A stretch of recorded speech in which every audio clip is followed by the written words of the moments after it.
अब आगे देखो, एक सवाल ये था 11C1, 11C2, 11C9।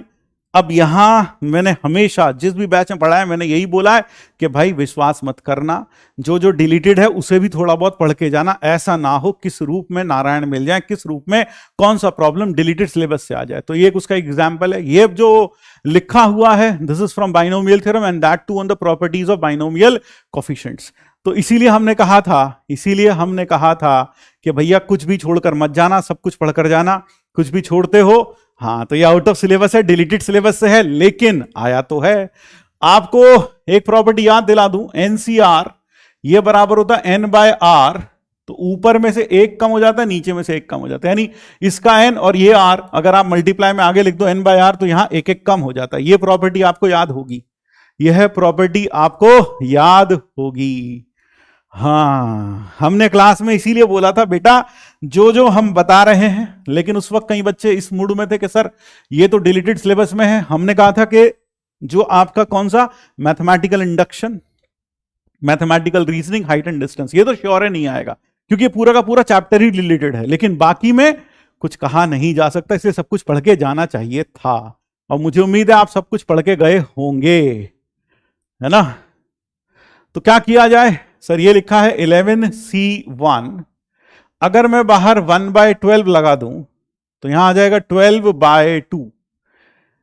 इसको देखकर क्या कुछ कुछ होता है 11C2, फिर इसी तरीके से लास्ट में 12/10 11C9। मेरे ख्याल से कुछ कुछ होना जरूरी है। अगर आप उसको देखें तो आपको समझ में आएगा। ये हो जाएगा 1/12, दिस विल बिकम 12C2, ये बन जाएगा 12C3 क्योंकि n हो गया 12, r हो गया यहां पर 2, तो ये बन गया 12C2, ये बन गया 12C3 और यहां यह बन गया 12C10। ये हो गया, क्लियर हुआ। अब जरा देखिए, ये हुआ 1/12, इसमें कुछ जोड़ दें घटा दें। हाँ सर, इसमें अगर हम जोड़ दें 12C0 प्लस 12C1 फिर प्लस बाकी as it is 12C2 12C3 से लेकर 12C10 और फिर प्लस क्या जोड़ दें, प्लस जोड़ना पड़ेगा 12C11 प्लस 12C12, तो माइनस करना पड़ेगा 12C0 minus 12C1 minus 12C11 minus 12C12। ये ऐड और सब्ट्रैक्ट कर दिया हमने। अब आप देख सकते हो कि ये वाला जो पार्ट है, कौन सा पार्ट, अगर मैं इस पार्ट की बात करूं, ये वाला पार्ट, जल्दी से कमेंट बॉक्स में लिख के बताओ ये क्या बन गया।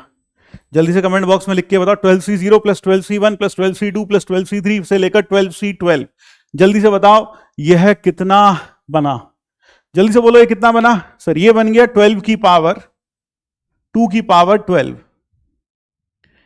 माइनस 12C0 1, 12C1 12, 12C11 वो भी 12 और माइनस 1, यानी कि 1/12 4096 माइनस 26। ये हो गया 4070/12। एक चीज मैं यहां कहना चाहता हूं, अगर सवाल यह था तो इस सवाल में मल्टीपल आंसर्स हो सकते थे। वैसे तो यहां पर लिखा होना चाहिए था n and m are in the lowest are relatively coprime, ऐसा लिखा होना चाहिए था। को प्राइम आर रिलेटिवली प्राइम लिखा होना चाहिए था, ठीक है ना। तो इस तरह का लिखा होना चाहिए था। क्यों, अब कोई बंदा 4070/12 ले ले, n को ये ले ले, m को 12 ले ले, तो उसका आंसर यहां मैच ही नहीं करेगा, तो कोई यूनिक आंसर नहीं होगा फिर इसका। तो लेकिन फिर भी बाय यहां पर ऑप्शंस दे रखे हैं, तो अगर मैं इसको कैंसल आउट कर दूं तो ये बन जाएगा 2035/6। तो इसको तो मैं n कह देता हूं, इसको कह देता हूं m, क्योंकि अब इनमें कोई कॉमन फैक्टर नहीं है। तो n plus m minus 8 will be 2035 plus 6 minus 8। So this will come out as 2033. So the correct answer would be Agra. Agra would be the correct answer. Clear हुआ? हाँ, Agra is the correct answer.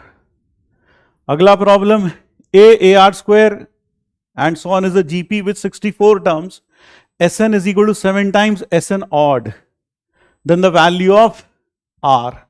64 terms की GP है. ध्यान रखिए जब भी number of terms even होते हैं तो कमेंट बॉक्स में लिख के बताएं कि इवन नंबर ऑफ टर्म्स कितने होते हैं और ऑड नंबर टर्म्स कितने होते हैं. इवन नंबर टर्म्स कितने होते हैं और ऑड नंबर टर्म्स कितने होते हैं. इवन नंबर टर्म्स और ऑड नंबर टर्म्स. सर अगर देखा जाए a r square a r फिर ए आर स्क्वायर फिर a r cube and so on a r to the power 63. तो sum of n terms will be equal to a into 1 minus या r minus r की power कितना 64 minus 1 upon r minus 1. और अगर मैं odd terms देखूं odd terms तो वो कितनी आएगी सर. वो आएगी a r a प्लस पहली term a plus A r square, ये टर्म 1 ये टर्म 3 ये टर्म 5 टर्म 5. इस तरह से टर्म्स आती चली जाएंगी. तो ए आर की पावर ए आर स्क्वायर फिर ए आर की पावर 4 प्लस सो ऑन. कितनी टर्म्स आएंगी कोई बता सकता है? Up to 32 terms. क्योंकि जब इवन नंबर ऑफ टर्म्स होती हैं तो आधी ऑड होती हैं और आधी इवन होती हैं. आधी ऑड और आधी इवन 32 होंगी. क्लियर हुआ? So this will be 32 terms. ठीक है. आपको अगर सोचना हो तो ऐसा सोच सकते हो 2 4 8 और 16. अब आप देखो ये 4 हैं, इसमें से ऑड नंबर कौन सी है? पहली तीसरी. और इवन कौन सी है? दूसरी और चौथी. बराबर बराबर आई ना. 4 में 2 ऑड नंबर आई और 2 इवन नंबर आई. बात समझ में आई? तो इसका सम कितना हो जाएगा सर? इसका सम हो जाएगा